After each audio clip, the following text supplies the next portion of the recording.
Welcome to Abide in Liberty, a podcast empowering patriots everywhere to re-enthrone faith, family, and freedom as the bedrock pillars of liberty in education, our communities, and our nation. Hello, everyone, and welcome back to Abide in Liberty. I'm going to switch gears a little bit from what I've been talking about the last couple of weeks with the economy and specialization. I've been wanting to really dive into the issue with gender ideology for some time now, and I've hinted at this in prior podcasts, just how the fact that as a society we have come to a point where there are large groups of society that actively seem to think that boys can become girls and girls can become boys is just evidence that we are on the wrong path.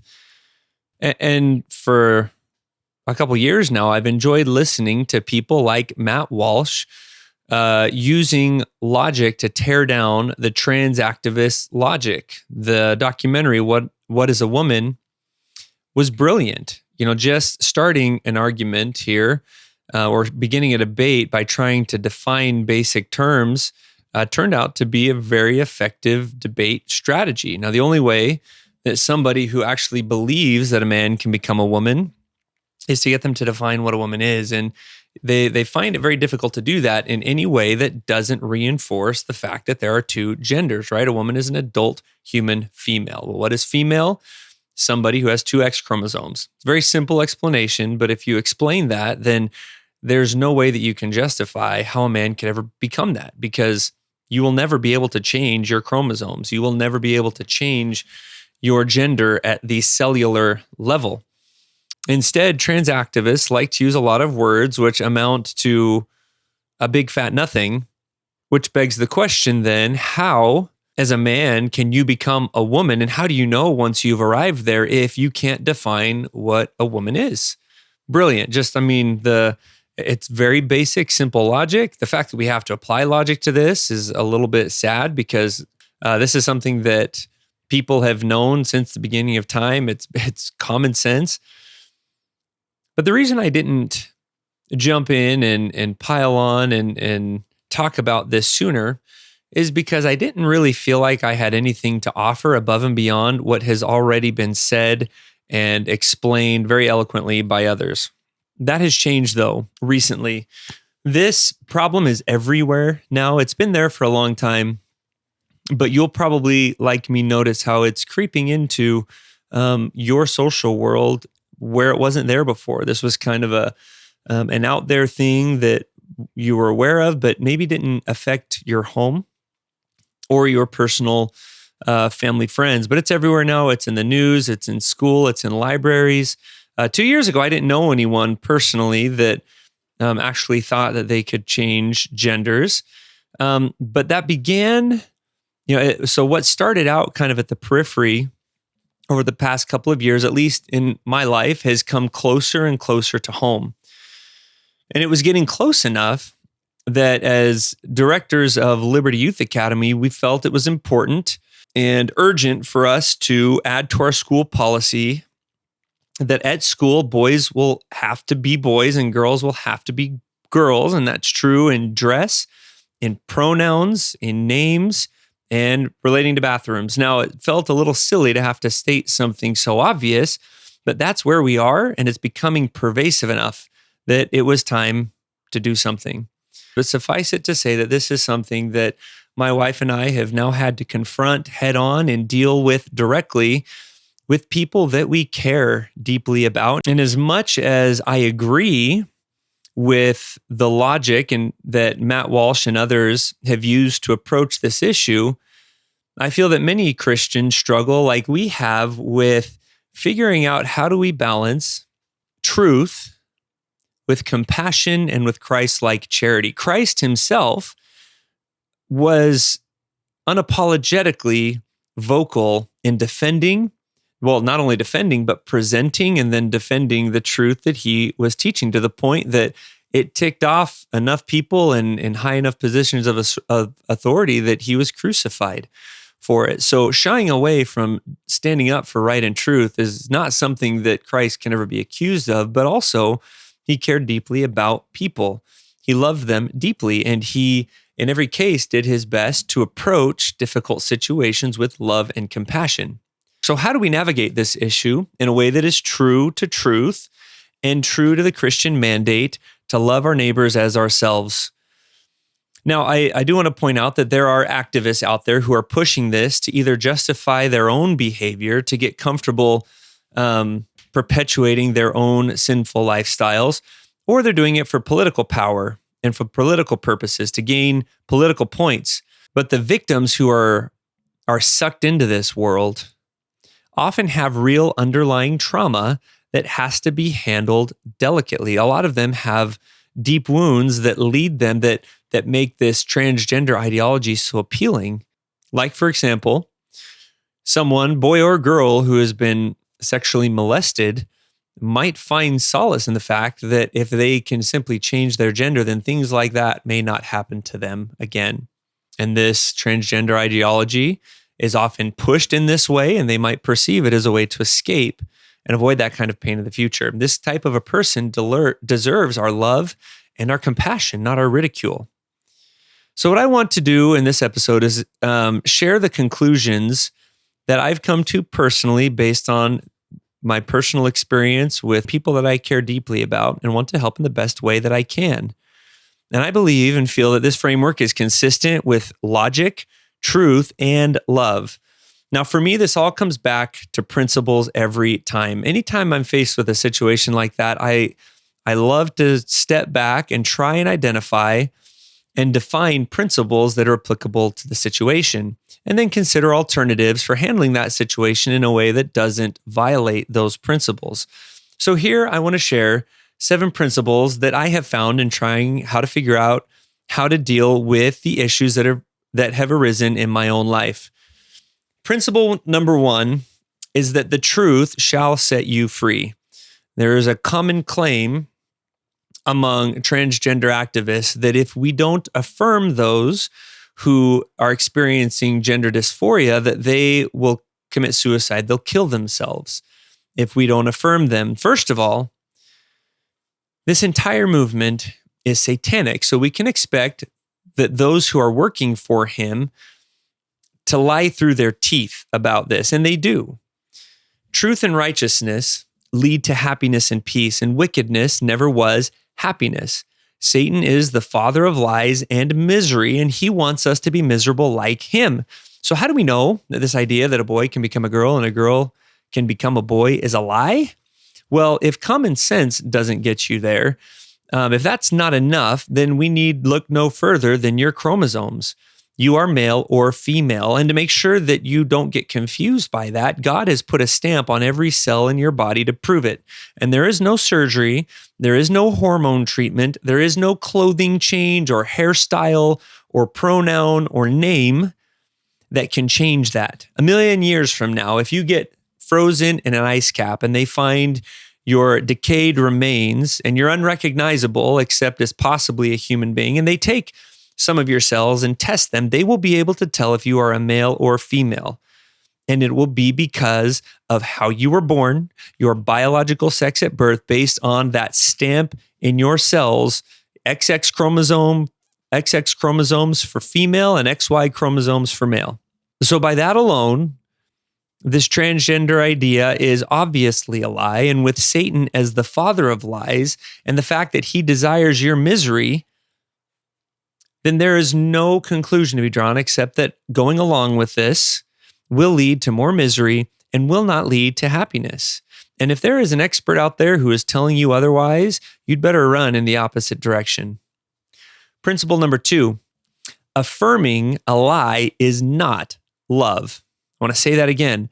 Affirming a lie is not and never will be love. I call this the American Idol effect. Most of us, who have ever watched kind of the original versions of American Idol. I don't even know if the show is still on TV. If it is, I'm sure it follows the same premise, but you get a ton of auditions, and part of the fun, at least during the first several episodes, is watching people walking off the street with no musical talent whatsoever, thinking that they do have that musical talent, and then singing their hearts out only to be laughed and jeered at by the judges and by each of us in our own homes, laughing at the television screen as we watch their ridiculous performances. And in most cases, these folks are accompanied by a parent or another loved one who is there to support them and believes that their child will be the next idol. Now, those parents themselves may be deluded, but maybe deluded themselves and maybe are tone deaf themselves and have no idea just how untalented those children are. But I think many times, and there were many that were interviewed, that perhaps were not willing to have the hard conversation with their children and let them know that this is not something that you are very good at right now. That doesn't mean that you can't work at it and become better, but affirming these people in the lie that they had told themselves that they were fantastic vocal artists did not lead them to become more happy. It led them to perpetuate that own lie and completely prevented them from being able to improve themselves.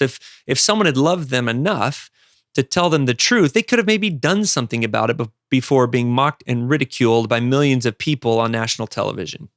And to further point out why affirming a lie is not love, how is it and how does it make sense that when someone is so confused and hurt that they think changing everything about them will bring happiness, what they need desperately is help and love. But somehow we think that the way to help them feel valued is by telling them that they are deserving of love if they change everything about them. What we should be telling them and what makes sense is that the God of the universe loves them, that we love them, and that they don't need to change a dang thing about themselves for that to be true.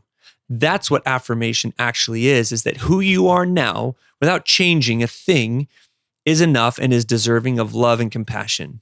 But somehow we've bought the lie that the opposite is true, that the way we affirm and help someone feel loved is if they'll change everything about them. Principle number 3. I am morally obligated to not help you believe and feel comfortable in a lie that I know will bring you more misery and lead you more firmly into the devil's grasp. In other words, I will not affirm you, not because I'm afraid of you, but because I love you too much to take part in helping you believe a satanic hoax that I know will eat away at your soul and at your happiness. No, I've had this discussion with folks that would maybe agree with me that that's true and that maybe I shouldn't affirm someone else's different pronouns because I shouldn't be required to go along with something that is obviously not true, but that I can and should respect name changes. And I disagree completely, and here's why. If the name change was prompted by a belief in the lie that you can change your gender, then by affirming that name, I'm still taking part. I'm still becoming a tool in Satan's tool belt to help that person feel justified in living the satanic lie that you can change your gender somehow, when gender is in fact an eternal part of our premortal, mortal, and post-mortal existence. Now, does that mean that people who experience gender dysphoria are evil? Of course not.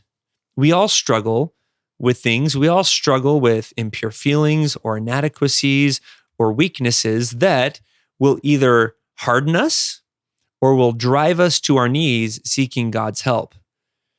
But I am not going to help you convince yourself that giving in to the lies that Satan is whispering into your ears is a good thing and will somehow bring you closer to your quote unquote true self, whatever that means.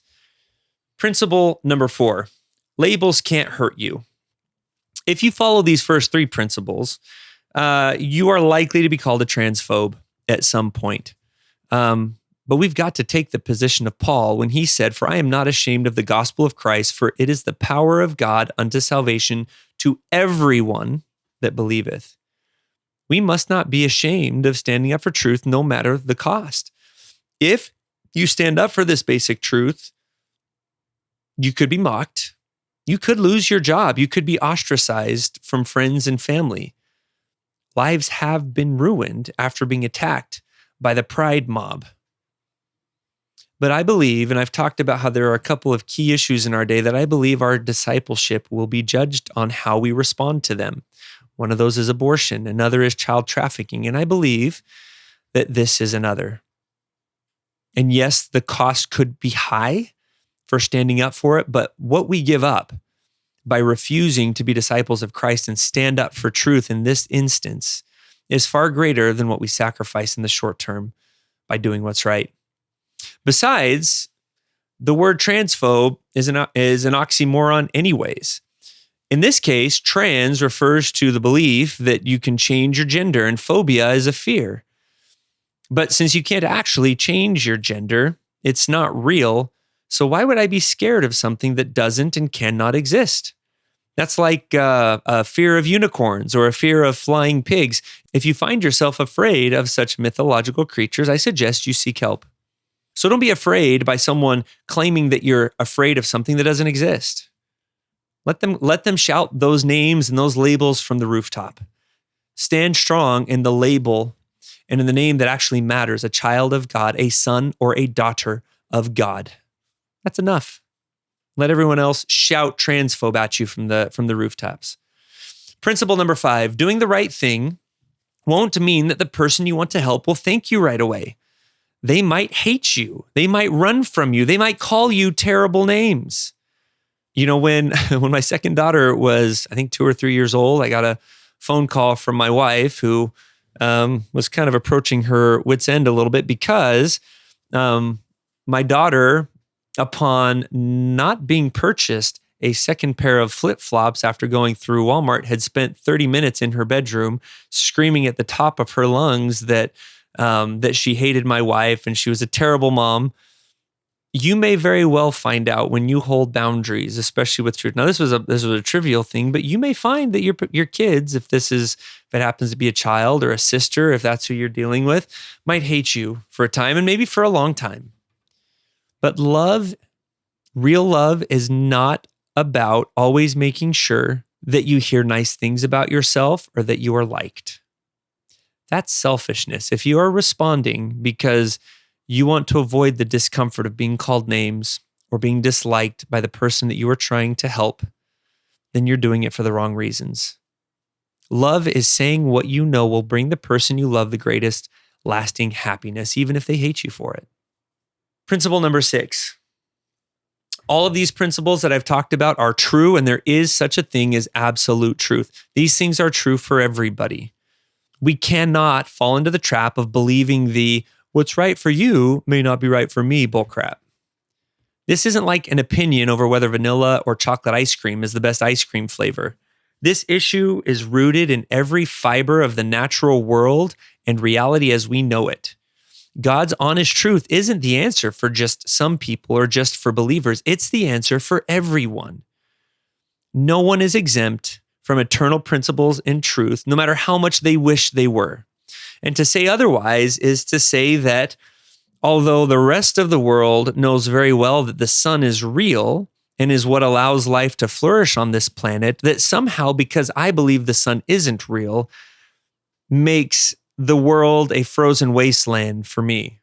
Like we're both standing on a sunny beach and you're there in your swimsuit, but because I don't believe in the sun, I turn into a human popsicle because that reality doesn't exist for me. It's not my reality. And of course, that's absurd. Now you might say, well, that's a different kind of truth. All right, well, so where do you draw the line between what you can have absolute truth around and what you can't? It's arbitrary. So either all truth is relative or all truth is absolute. Any other attempt to distinguish between the two things makes you trying to draw an arbitrary line between where one starts and the other begins. It's similar to the issue of abortion, where trying to draw a line between where life begins and where the clump of cells stops being a clump of cells and becomes a human is completely arbitrary. So it's either human and it's life from inception or it's not. And any other attempt to try and find the middle ground or find where that changes is just ridiculous. And it's the same thing with truth. Principle number 7, bad men need nothing more to accomplish their ends than that good men should look on and do nothing. It is simply not enough to hide and pretend that evil isn't destroying the very foundation of our civilization and of our society's capacity for peace and happiness. Christ nor his followers anciently were timid in proclaiming truth, but they did so boldly, and many, Christ being the most notable of them, gave their lives in defense of that truth. And if we are to be counted among Christ's disciples, we must do the same. If we are silent and do not actively push back the darkness, it will push past us and continue to grow. If we have someone we love who starts down this road and we choose to ignore it for fear of ruffling feathers or ticking them off, then we're guilty of affirming their delusions by our refusal to act and speak. It becomes a sin of omission. If we see someone we love getting ready to step into oncoming traffic, would we stand idly by and say, it's not my place to say anything? They can live their lives in the way, they can live their truth and their reality the way that they want. They might believe those cars aren't there. I'm going to let them live their truth. Of course not. And this is no different. We must be the beacon of light, reason, and truth for them because they may not get it anywhere else, especially in today's world. To wrap up, I hope these principles help you because if you haven't been confronted with this in your personal life yet, you will be soon. And how you apply these principles to specific situations and relationships where you're called to face it will require a lot of thought and prayer. You're not going to approach every situation exactly the same, but please be careful not to choose a course of action that violates principles and truth in the process.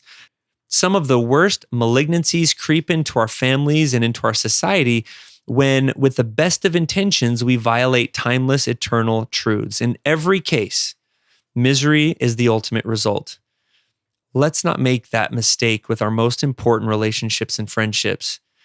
We need to be an example of ultimate love by standing for truth, even when it might cause you pain and discomfort, because you could literally save the life, temporally and spiritually, of your loved one.